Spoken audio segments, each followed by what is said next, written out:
Good morning class. आज हम chapter कार्य और ऊर्जा क्लास 9 के साइंस का अध्याय 12 से हमने समझा था कार्य एवं ऊर्जा क्या है। भौतिक कार्य के उदाहरण हमने समझा था स्टूडेंट। कार्य समझा था कि कार्य क्या होता है और हमने थोड़ा ऊर्जा के विषय में भी समझा था। आज हम समझने जा रहे हैं एक नियत बल द्वारा किया गया कार्य। बल व विस्थापन पता होने पर हम कार्य की गणना कर सकते हैं। कार्य की गणना हम कब कर सकते हैं? जब हमें बल व विस्थापन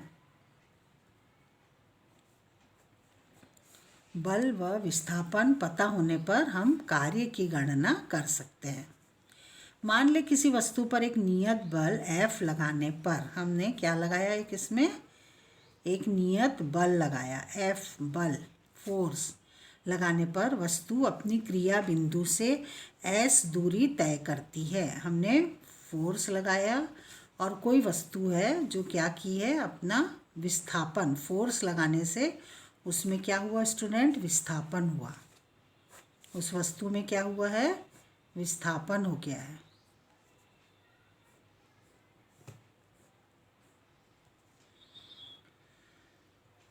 तो वो S दूरी विस्थापित होती है।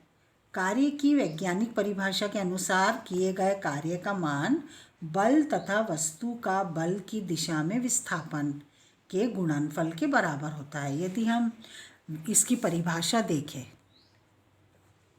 हम इसकी परिभाषा को समझने की कोशिश करेंगे तो क्या होगा? कार्य का मान, यदि हम कार्य का मान तय करें कि कार्य का मान क्या होता है, कार्य का मान क्या होता है, तो बल तथा वस्तु,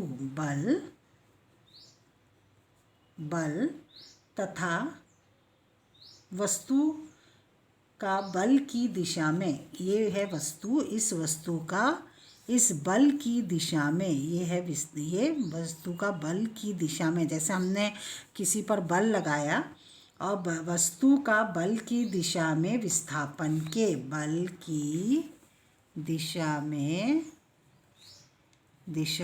विस्थापन, जैसे ही हमने बल लगाया उस वस्तु में क्या हुआ? विस्थापन हुआ।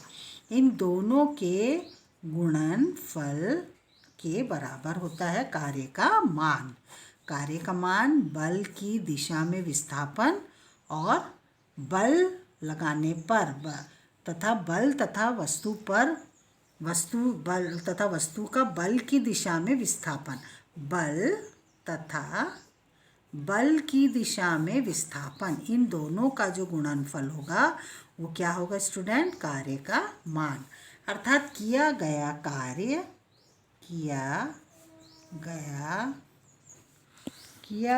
कार्य W इज इक्वल टू बल गुणित वस्तु का बल की दिशा में विस्थापन, मीन्स Fs, ये फोर्स है और ये वस्तु का विस्थापन है। अर्थात कार्य क्या है स्टूडेंट? एक अदिश राशि है। कार्य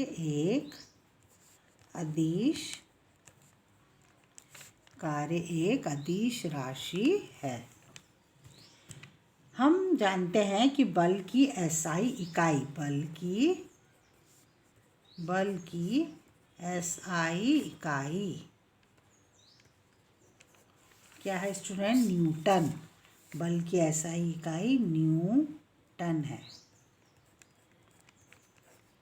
दूरी की इकाई मीटर है। आप जानते हैं सब, दूरी की इकाई मीटर है।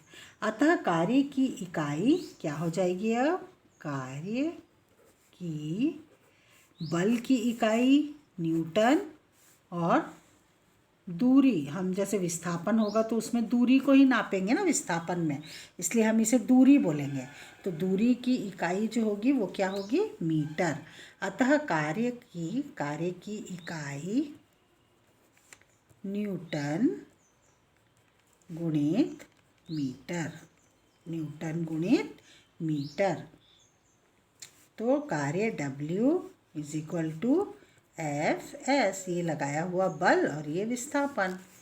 F is equal to, F की जगह में हम किसका मान रख देंगे? बल की SI, फोर्स का मान क्या होगा? न्यूटन है। बल की SI इकाई न्यूटन है। हम यहाँ पर 1 न्यूटन F का मान हो गया। S इज इक्वल टू, दूरी यानी विस्थापन हम किस में नापते हैं? अभी मीटर लेंगे, 1 मीटर, इसको हम ये सिंबल। तो क्या हो जाएगा student? W is equal to Fs। W is equal to 1 गुणित 1 मीटर, 1 m मीटर, या 1 जूल होगा। 1 जूल कार्य की वह मात्रा है, 1 जूल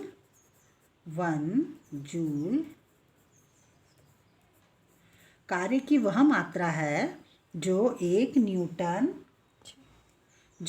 न्यूटन बल लगाने पर वस्तु को बल की दिशा में 1 मीटर विस्थापित करती है। उसे हम क्या बोलेंगे स्टूडेंट? 1 जूल बोलेंगे। क्या है? अर्थात 1 जूल कार्य की वह मात्रा है, 1 जूल कार्य की वह मात्रा है जो 1 न्यूटन हमने क्या लगाया? बल लगाया। 1 न्यूटन हमने बल लगाया, वस्तु को बल की दिशा में 1 मीटर विस्थापित करती है। उसको इज इक्वल टू हम बोलेंगे 1 जूल। कार्य की वह मात्रा है, फिर एक बार समझेंगे इसको। अर्थात 1 जूल कार्य की वह मात्रा है जो 1 न्यूटन